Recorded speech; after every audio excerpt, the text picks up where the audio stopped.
Hello, everyone, and welcome once again. And let's move ahead. Let's study chapter 8 from the book of Genesis, from your textbook of Genesis. So, let me share the screen with you all. Okay.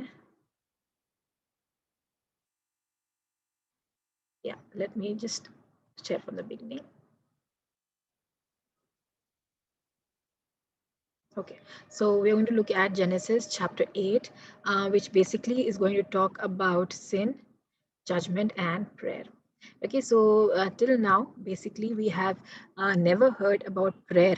Okay, not even from the time of Cain, Abel, nobody. Okay, but now we're going to see prayer in relationship with Abraham. So till now, we have read much about sin and judgment, but very less about prayer. Okay, so prayer would have been a part of worship. Prayer would have been a part of worship as we see Cain and Abel offer their sacrifice, and people calling on the name of the Lord in those times of Lamech, Enoch, Noah, Melchizedek, and Abraham also would have been praying for men. The record of prayer actually begins with Abraham, and we come to understand the power of intercessory prayer first for Sodom and later for Abimelech and for the household, for his household. So the story of God's judgment on Sodom, Abraham's prayers, and Lot's rescue all hold some significance in this lesson. So the earlier records gave us much valuable insight into God's judgment that is about to fall on our world. Okay, so let's look into the lesson outline. We'll talk about intercession for Sodom, then we'll talk about destruction and deliverance, then we'll talk about Abraham, Abimelech, and Sarah. So let's begin the main portion of this chapter. So first we'll look into intercession for Sodom, chapter 18. This will be for basically we'll be talking about chapter 18. Okay, so chapter 18 verses 16 to 33. So we see there are two angels, the two angels that actually had come to Abraham and Sarah. You remember the last lesson, if you remember, they had come to Abraham and Sarah, and they had basically for Sarah, we saw that 2 points were there. Why the angels had appeared? Firstly, was to promise Sarah and to fill her with faith once again, and the second was to judge Sodom and Gomorrah. So we see that the two angels had been moving very swiftly, resolutely towards Sodom, and Abraham is helpless with a sense of urgency. He could not understand and he could not know how to stop them. And he knew that Lot is living there, his nephew is living there, and he was concerned because sometime back we saw that Abraham was a person who had rescued Sodom and the captives and even Lot. But again we see that these angels, the angels from God, actually they are moving towards Sodom. Okay, they are moving towards Sodom, and uh, they're moving towards Sodom, and Abraham stands helpless, and it is an urgent thing. It is an urgent thing that he needs to pray about. So he draws near to God and pleads with him, interceding for the souls of Sodom. Interceding for the souls of Sodom. So we see that this is the first time where we see the souls of Sodom. Souls of Sodom. तो नहीं बोलेंगे, but it is for the first time that Abraham is pleading, or Abraham is interceding, or kind of intercession is seen in the book of Genesis. Okay, so let's see. God's judgment is announced. So there are three reasons why God informed Abraham about the judgment on Sodom and Gomorrah. Okay, so there were three reasons why God not only was judging Sodom and Gomorrah, but we are talking about why God informed Abraham that he is going to judge Sodom and Gomorrah. First thing we can see that his friend let his friend know what he would do. Okay, so what God wanted to do, he wanted to reveal it to his friend. So God was calling him his friend. So he second thing, he wanted to warn mankind against Sodom and Sodom's sins. So God was so fed up with the Sodom's sin that he wanted to warn the mankind people against Sodom's sins. Thirdly, to lead Abraham into intercessory prayers. Okay, so God wanted Abraham to intercede for Sodom. So God's words, shall I hide from Abraham what I am about to do? In chapter 18, verse 17 refers to an intimate relationship between God and him. So in chapter 4, verse 18, God addresses Abraham as his 14:18, sorry, God addresses Abraham as his friend. Okay, and we see friends shared their secrets with each other. Okay, friends share their secrets with each other. So Jesus told his disciples, I have called you friends. John 15:15. The Lord confides in those who fear him and follow him. So the Lord basically, he trusts them and he tells them and reveals to them those in those who fear him and follow him. The second reason for the revelation is that he relates to the messianic purpose of Israel. Okay, it relates to the messianic purpose of Israel. Abraham was to guide his children and household in the Lord's ways so that they would do what is right. So God spoke to him or revealed him because God wanted Abraham to teach his children and his descendants the right way of living. So that is why God revealed it to him.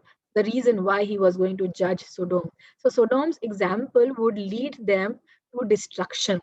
Okay, if they followed Sodom's example, it would lead them to destruction. Hence, he revealed and explained his action very clearly to Abraham.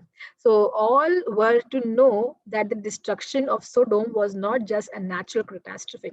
So, we have to understand why is God actually telling Abraham. So, God is revealing the reasons. Okay, many times God does not reveal the reasons for the judgment, or God many times God does not reveal why He is doing something. But here we see something different, that God is revealing to Abraham why He is judging, the reason for judgment of Sodom. He does not want the people to follow their example because it is leading to destruction. And we can also see that God does not want people to think that it was just a natural catastrophe or a natural calamity. It was God's intentional move of judgment on Sodom because of the sinful life they were living in. Okay, so Sodomites, like the people of Noah's times, were rebellious civilization. Okay, Sodomites, the people, we know that the Noah's time, it is written that the people were living as they wanted to live. Okay, and Sodomites were doing the same thing. They were rebellious generation, rebellious civilization. The third reason we see why God reveals the coming judgment is to so that His people is seen in Abraham's response. Okay, to the judgment to His people is seen in Abraham's response, that God leads him to intercessory prayer, and Abraham prays, and God teaches him to pray much about the divine judgment. Okay, so started praying. He started praying for Sodom. This is the first time we see that anybody is shown as intercessor. So Abraham can be seen as intercessor. He is interceding for a people group. Okay, so we see the three reasons here, that God tells a friend, and God tells a friend why, to teach his children. Then he warns about sin, to direct God's ways, and then he leads to pray for others. Okay, so we see next thing what we are going to see is the principles of justice. Genesis chapter 18. So let's look at some of the principles of judgment studied previously also. Okay, so the first thing that we're going to see is a just God must punish sin. The first thing that we see here, that a just God must punish sin. So secondly, God's mercies may delay judgment, but eventually it will come. God's mercy, in God's mercy, the judgment may be delayed, but eventually the justice is going to come. The judge of all the earth judges communities, cities, and nations. The timing of God's judgment is flexible.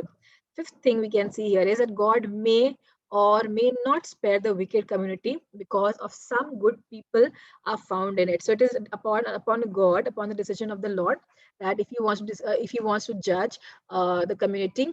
Uh, because some good people are living there, or He just wants to judge them because the wicked people are living there.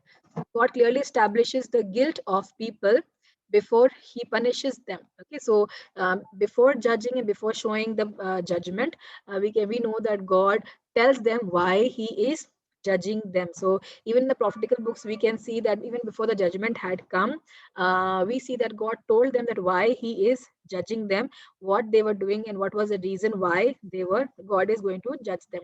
Okay, the next thing we see here, that the seventh point that we see here is that the judge of all the earth will do what is right. Okay, so we know that God is a righteous judge and He does not do anything wrong. He does not take any wrong decision, and we see that God is just, and he is right, and he will do the right judgment at the right time. So Abraham was concerned for God's reputation. So he thought, if God does like this, what will the reputation of the Lord be? But God knows it better. How he knows how to handle his reputation better. So not every tragedy is an act of God. Not every tragedy is an act of God. Okay. So everything that happens in our life, every tragedy that we go through, it is not that God is bringing it upon us. Though he does use some natural means at times to bring judgment, like floods, storms, hurricanes, famines, earthquakes, etc. But it's not always like that. Okay, diseases and death have come to the world as a result of Adam's surrender to God's enemy. So we see that the diseases and the death, basically, spiritual death, basically has come to the world as a result of Adam's surrender to God's enemy, that is Satan. Okay, physical death will come till Christ returns to set up his eternal kingdom. Okay, so we are people were dying and they will die till Christ's kingdom is established. It will end till when Christ's kingdom is established. So in it, there will be no more sorrow, no more pain or death. Okay. Next, we see Abraham's prayer. What is Abraham praying? So the most beautiful part of this chapter is that Abraham intercedes. Abraham intercedes is the most beautiful part of chapter 18. He is known as a friend of God. Okay, God calls him friend, and he's also known as the friend of a man. Okay, though so people called him friend. So he was a good friend. Earlier, he had risked his life for Sodom and the captives. Probably the filthy lives of Sodomites was more repulsive to Abraham than to Lot. But communion with God had filled Abraham with love for his fellow men. So we have to understand that yes, Abraham hated the filthy lives that the Sodomites were living, but but he started loving them as fellow men because he was filled with the fellowship and communion of God. Okay, so God made a difference. God did not make a difference in Lot's life because he was basically not so close to God and just, average person. But Abraham, the more he was filled with God, he loved even the sinners. Okay, so knowledge of the coming doom on them filled him with pity. So he was sad that he knew that the people of Sodom were wicked, but he did not want them to be destroyed. He loved them as fellow men, and his heart was filled with pity for them when God spoke about doom on them. So he pleaded for them as a selfless spirit. He prayed that the city be spared, not only righteous be saved, but the whole city be saved from destruction. Okay, so that's what he was praying, that the whole city should be saved from destruction. So he prayed that with boldness. He prayed with boldness that God would spare the wicked for the sake of the righteous. He prayed with great boldness. We can see that he was praying with great boldness and bargaining with God, and he was saying that God would spare the wicked for the sake of the righteous. So he was feeling that there should be at least one righteous person because of whom God can save Sodom, or God would just leave or spare Sodom. But when God checked, there was not even one individual. Okay, God was hearing or listening to Abraham's prayer, but God found not even one righteous person in Sodom. That was a sad condition of a city. So he based his faith on the character of God. Okay, so Abraham based his faith on the character of God and prayed for God's honor to be upheld as the righteous judge of all the earth. Okay, so we understand how Abraham has been changing in his life. Okay, and how his trust is growing in God and the character of God and knowing God, and he wanted to defend the honor of God. Okay, so deep he mingled deep humility and reverence with boldness of it. So he was a humble person and he revered God, and he, took that together, and he was bold enough to talk to God and, intercede for the people and bargain with God for to save them. Abraham was persistent in his pleading. Okay, second, next thing we see that he was persistent in his pleading. Every petition granted, every time encouraged him to ask for more. First he said 50, then he said 20, then he said, 10, then he said 1. So he was, every time when God was saying, okay, okay, okay, okay, if that much is there, so I will not do it. So he was taking that as a step ahead, and he was, taking more bold steps towards God. Okay, so that's what he was using that for plead carefully for Sodomites. His prayer can teach us much. His prayer can teach us much about it. Okay, so we can see that the boldness of faith. First thing we can see that he had the boldness of faith. Then we see that the fervor of love. Okay, second thing that we can see that he had fervent love for the people. Third thing that he had was the undaunted persistence of effective intercession. So he was, persistently and effectively interceding. So boldness was there, love was there. Okay, love, boldness in faith was there, love, fervence of love is there, and then there is a persistence of intercession that was taking place.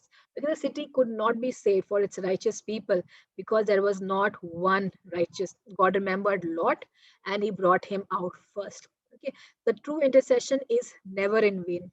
The true intercession is never in vain.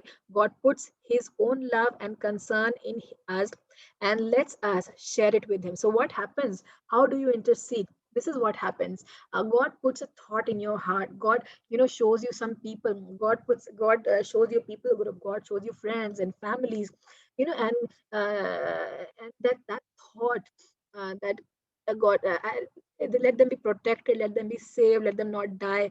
So God puts that thoughts in our heart, the love for them in our heart. Okay, and then we end up praying for them. So it is, God wants us to pray for them, and he puts those prayerful thoughts in our mind, intercession thoughts in our mind, so that we start praying with the mind, and we start interceding for our loved ones. Okay, so that's what we do. So it's not our initiative, but it is God who puts those, thoughts in our mind for us to intercede for our loved ones. So intercession has far-reaching power, which brings blessings to many and prevents evil. Okay, so our intercession can actually bring blessings to many people, and it prevents evil. Lord should teach us how to pray, and we see that the disciples also told Jesus, teach us how to pray. Okay, so we see that intercession means prayer, pleading for others. It comes from the Latin word interceder, to go between. Okay, interceder, that means to go between, to ask a favor from one person for another person. So that is how intercession works also, when we ask from God for the people.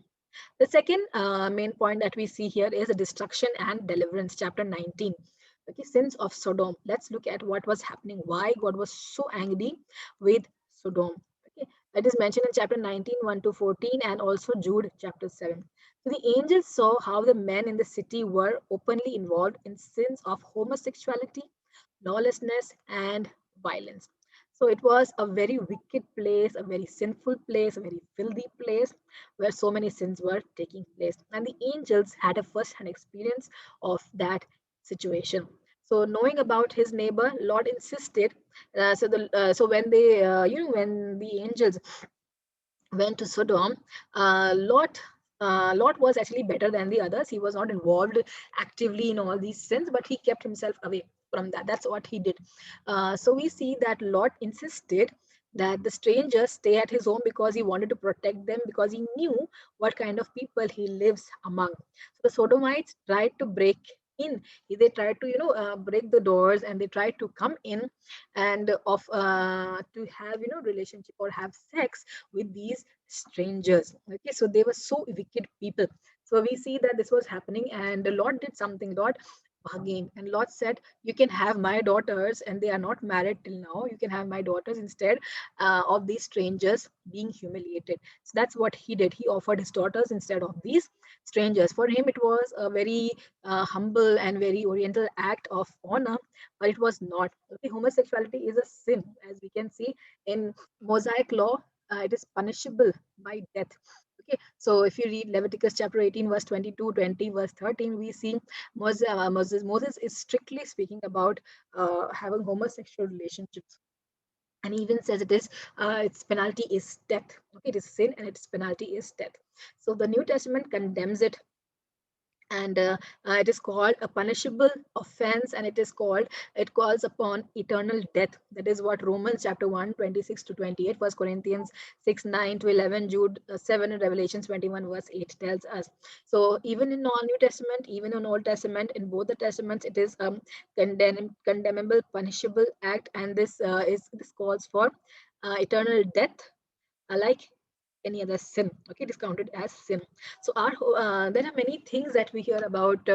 I'm not going to go much deep into it. It is because it is an ethical area, and my topic is not ethics over here, so I'm not going to go much deep into it.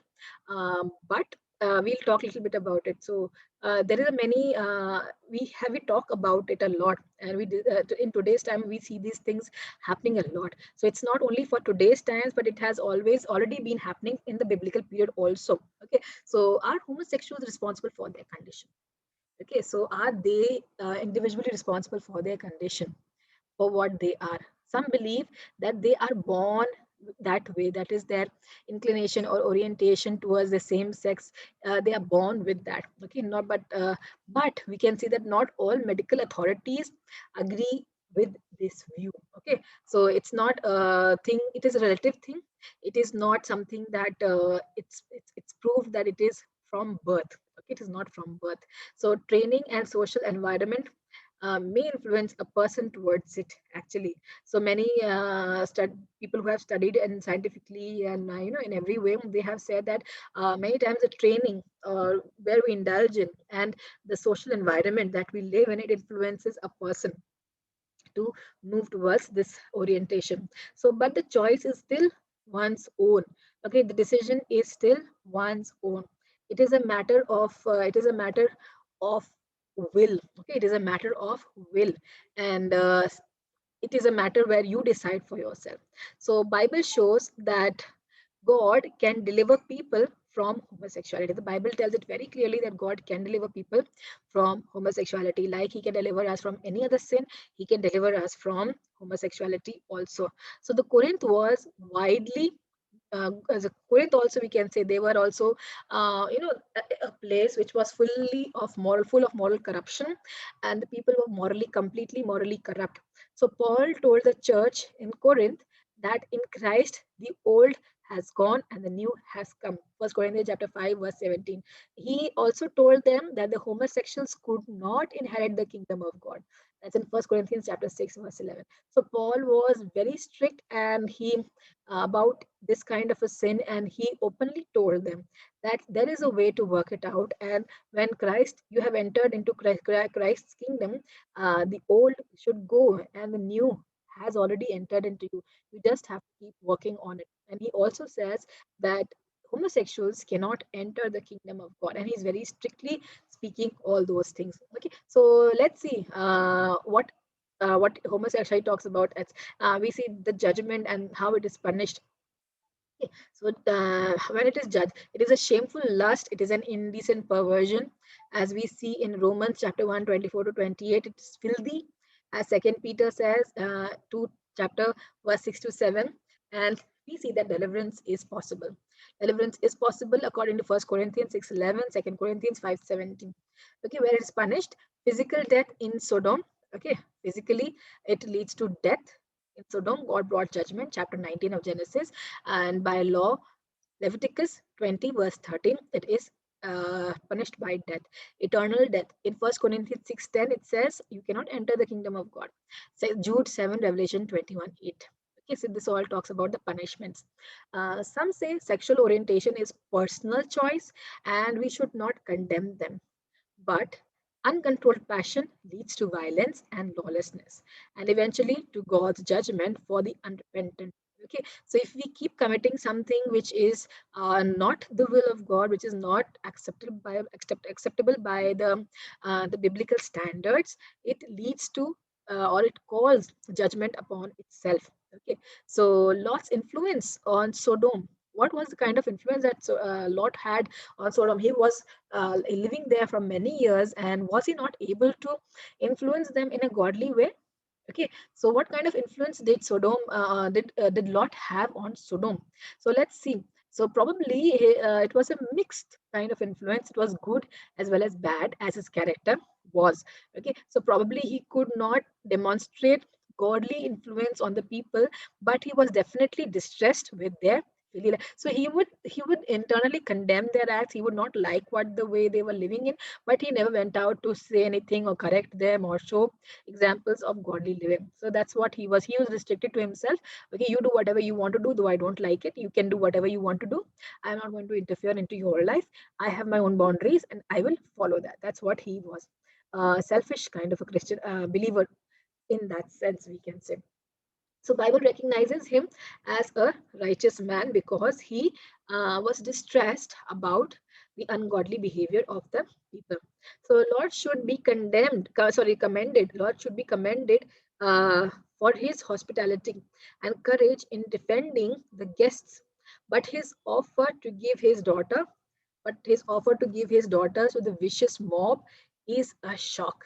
Okay, a man giving his daughters instead of the strangers to just to be raped. It's not good. It's not right, morally, ethically, family, in any way. Okay, so probably for him, his sacred duty of hospitality was far more important than the rights of the woman and his daughters. Okay, so a similar incident is found in Judges chapter 19, verses 22 to 24, where to protect his guest, he turned his own daughters and concubine over to the mob who gang raped them and killed them. It was a horrible scene as if you read it. So this was done according to human standards, which are not always good guide. Okay. So Lot has unheard. Lot was unheard when he went to warn his future in-laws, son-in-laws, probably because he did not live as a good example.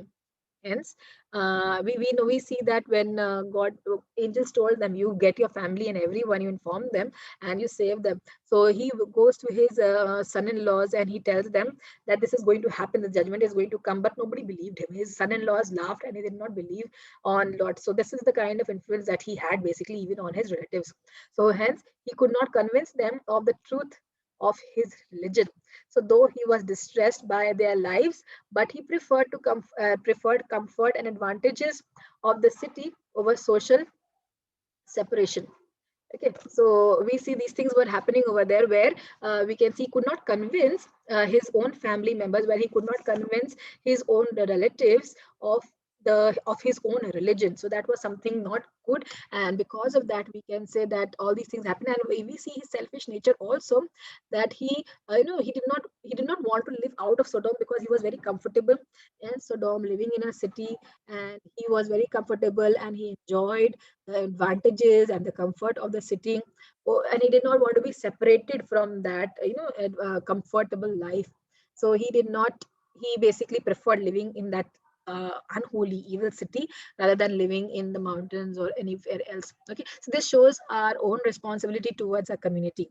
Do we reflect the power of God and his testimony in our lives when we are living among such social people, such group of people? If Lot would have been willing to stand up in the gap for Sodom, he could probably have spared or saved them from destruction. But Lot never interceded. He never had that kind of heart for intercession for the people that he was living among. So the Lord rained down burning sulfur on Sodom and Gomorrah. God could have rained. God could have rained fire from heaven. God could have rained fire from heaven. We can say that God could have rained fire from heaven, and but he used a different way. He used a different way.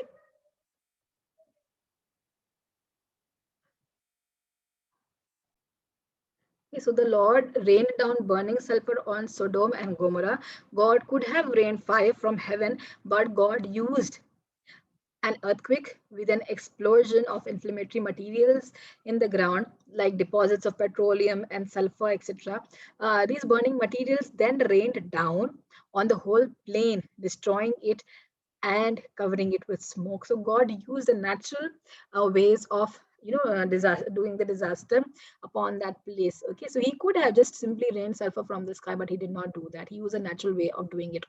Okay, so though Sodom had the example of Abraham, he had once delivered them and delivered the captives, delivered Lot, delivered Sodom, but still they did not turn away from their evil ways.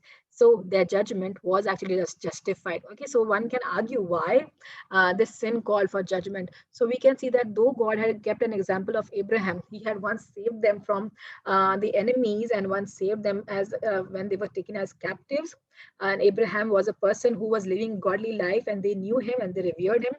But we see that they did not learn anything from him, and so their sin was justified. Their this judgment was also justified. Let's see ahead what happens with Lot and his family. So Lot's future son-in-laws laughed at the urgent warning, and they did not follow him and did not leave the house and did not go with Lot. Even his own family did not seem to believe completely, and they did not hurry up. And the angels had to take them by hand and pull them out. Okay, so the Lord was merciful enough to pull them out, but the angels did not carry them into the mountain. They had to run. They had to hurry. They had to move fast. The final decision had to be their own. Lot's wife serves in the New Testament as a warning to all who attempted to look back. Okay, so we know that looking back into our luxuries, looking back into our past, looking back into our sinful life, looking back into what we are leaving behind after starting to follow God, it's not good. Okay, once you keep your hand on the cart, you should not go turn back. Okay, so why did she linger behind to look back? Although she was well ahead on her way to safety, but her heart was still in Sodom. She loved living in Sodom. She longed for what she had left behind. She turned and was fixed to the spot. She was overtaken and suffocated by sulphurous smoke, and it encrusted her with salt and molten materials that rained from the sky. She became a grim monument which probably stood there for long years as a warning to all believers who look with longing at worldly things. So she is an example where people have entered into being a believer and then still long to live a worldly life. That is an example that we see over here in the form of Lot's wife. Okay, so we can see the influence of Sodom on Lot and his daughters also in the future events. So he was afraid to leave the comfortable city life and go back into the difficult kind of life in the mountains, which he was doing when he was with Abraham. So he begged for a little town in Zoar to be spared for him and to live in. So the angels agreed to his request, and but his fear was so much that he, accompanied him. They accompanied him. The fear was so much that he was so much gripped by the fear that he lived in a cave instead of living in an open place. Okay, so he was so scared and so fearful.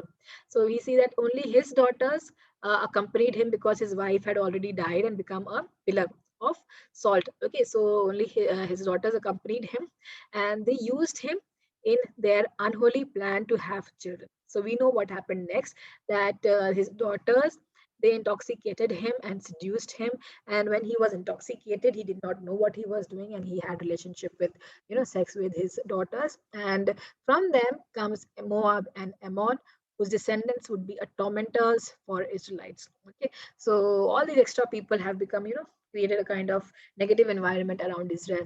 So the Moabites would try to allure them into sexual immorality and idolatry at Baal of Peor, and the Ammonites would produce one of the most cruelest form of ancient idolatry, the worship of Molech. The parents made their children walk through fire and even killed their babies to sacrifice to Molech. So both these places were evil places, and both these kids were born out of evil way or even evil plans. Okay, so this idolatry corrupted many Israelites and turned them away from God. That was very sad. Okay, in the future days. So in the book of Pilgrim's Progress by John Bunyan, Christians are warned to leave the city of destruction and make their way through many tests and hardships into the heavenly city. So, yes, we are going to face a lot of difficult times, but the pilgrim's responsibility is that he should keep walking, keep walking, keep walking, and leave the city of destructions and walk through all the tests and hardships to reach the heavenly city. The next event that we are going to see now in Abraham's life is Abraham, Abimelech, and Sarah. Who is this Abimelech now? Is again Egyptian. Okay, so we see there are similarities between the same event in chapter 20 and chapter 12. Okay, so we remember that Abraham left Canaan in the time of famine, and he went to Egypt, where the Pharaoh had taken Savaro had taken Sarah, his wife, to be his own wife. Okay, so that's what something was happened. Something happened over there, and how God intervened, and everything was changed. Okay, so the similar kind of situation is happening once again. So the promise of 315 can be seen against Satan's effort to defeat God's plan and God's intervention to protect the chosen land. So just now we see that Sarah has been promised that she'll become a mother, and we see them again falling into this trap of Satan, where they move to Egypt, and Abimelech tries to take Sarah as his wife and ruin the lineage of Sarah now, because she has been renewed, her body has been renewed probably. So we see that uh, now it was again an opportunity for Satan to destroy the lineage. Okay, so let's see what happens. So an old sin is repeated once again. So we see that the episode between Abraham and Abimelech sheds light on the patriarch's weakness. Why did Abraham repeat his old sin? Did he not learn from his previous rebuke? Critics call this a duplicate account of Genesis 12 for three reasons. So many critics say that this is probably the same reason, the same event or incident, but it is mentioned twice in the book of Genesis. Okay, what is the reason? First reason is the similarities. So we can also observe that there are great differences and great differences actually, which according to the critics would be due to the repetition of the story over the centuries as a part of oral tradition. So probably the critic says that there are many similarities and there are a lot of differences also. They say that this is the same incident, but there are differences also in the narration of the story. Reason being because the stories have been repeated and repeated and repeated over the years, over the centuries, as a part of the tradition, and because of which we see that the some details have been missed, some details have been added, and it has been changed and manipulated. Okay, so archaeologists have proved against this that written records were commonly used in Abraham's times. So this should not have been the case, and these two records are different. Okay, so their doubts, we can say that their doubts that Abraham would repeat the same sin. Okay, so repeating a sin is human tendency. We all have to understand repeating the sin is human tendency. Satan knows our weak spots, and tempts us over there. Okay, we have to be very clear. Even he did in with Eve, and he has done with everyone, that he knows our weaknesses. Whatever my weakness is, Satan is going to tempt me there. Okay, whatever my grave weakness is, he's going to tempt me there. Okay, he's not going to tempt me where I am strong, he's going to tempt me where I am weak. So the Hurrians, who were influential in Haran, where Abraham lived for years, greatly esteemed sister wife relationship. So it was very common in those days to call your wife as sister and sister as your wife, not sister as your wife as your sister, because usually they used to get married in their own families, and they used to get married in their own, groups, and all these things. So they were actually half sisters only, but Sarah was definitely his half sister. Okay, so he could call her sister as well. So she was half sister and wife relationship. So the third thing that we see over here is that their doubts that the king would want a 90-year-old woman to be his wife. That is something very doubtful, that a king can want 90-year-old woman, 90-year-old Sarah to be his wife. Okay, some scholars think that this chapter is out of the chronological order. So probably this event took place much earlier when Sarah was young, but it is placed in this portion. Okay, so chronologically it is in the wrong order. Okay, then some scholars also believe that the story is in the right order, and it tells us of Satan's desperate attempt to defeat God's plan. Satan is so desperate to defeat God's plan that he puts Abimelech into a situation where he even wants a 90-year-old woman just to destroy the plan of God in his life, in her life. So the miracle of rejuvenation in Sarah's body may have restored her beauty. Who knows? Okay, so she became rejuvenated. She became like a young woman to bear a child, and this attracted uh, Abimelech. Okay, so let's see what happened next. Rescue and healing. To protect Sarah and keep Abimelech from sin, God afflicts Abimelech and his household with plagues. Okay, here the Bible for the first time mentions dreams. Okay, dreams. Okay, Abimelech learns that Sarah is Abraham's wife in his dream. He learns that Sarah is Abraham's wife. Taking her would be a sin against the Lord. So he is fearful of the Lord. Taking her would be a sin against the Lord. God has kept him from the sin. He and his household will die if he does not give Sarah back. Abraham is a prophet.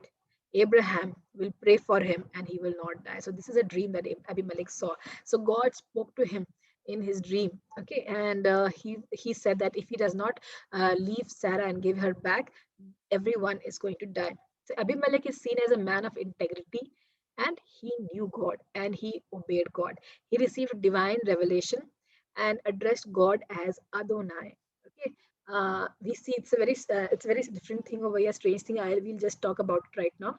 So he received a divine revelation from God in a dream, and he addresses God as Adonai. Okay, Adonai. Okay, the Hebrew word or the term for Lord. Okay, he addresses God as Adonai. It's a Hebrew term for Lord, which stresses on his sovereignty. Okay, which stresses on his sovereignty. Elohim, on the other side, is a common term for deity, which is used in verses 3, 6, 11, and 13. Abraham plays to Elohim, which is the name of a deity. Okay, but we see Abimelech using Adonai to refer to the Lord. So there is a difference over there. Okay, it's intentional, intentionally put in that way. Okay, so who to him meant the true God. We can see Elohim meant true God for Abraham. Okay, and whose prophet Abraham was. So the inspired writer uses the title Yahweh, the personal faithful covenant God over here. Okay, surely Abraham, after this, would have realized that God's hand was completely upon him to fulfill his destiny. So he could have run away from his destiny, but God will not let him go, and his hand is upon Abraham to fulfill his destiny. Okay, so this was all that we are going to talk about in this chapter of Genesis, for textbook chapter 8. Okay, we'll meet next time once again in chapter 9, and I hope you are learning something from the lessons. Okay, so stay blessed and study well.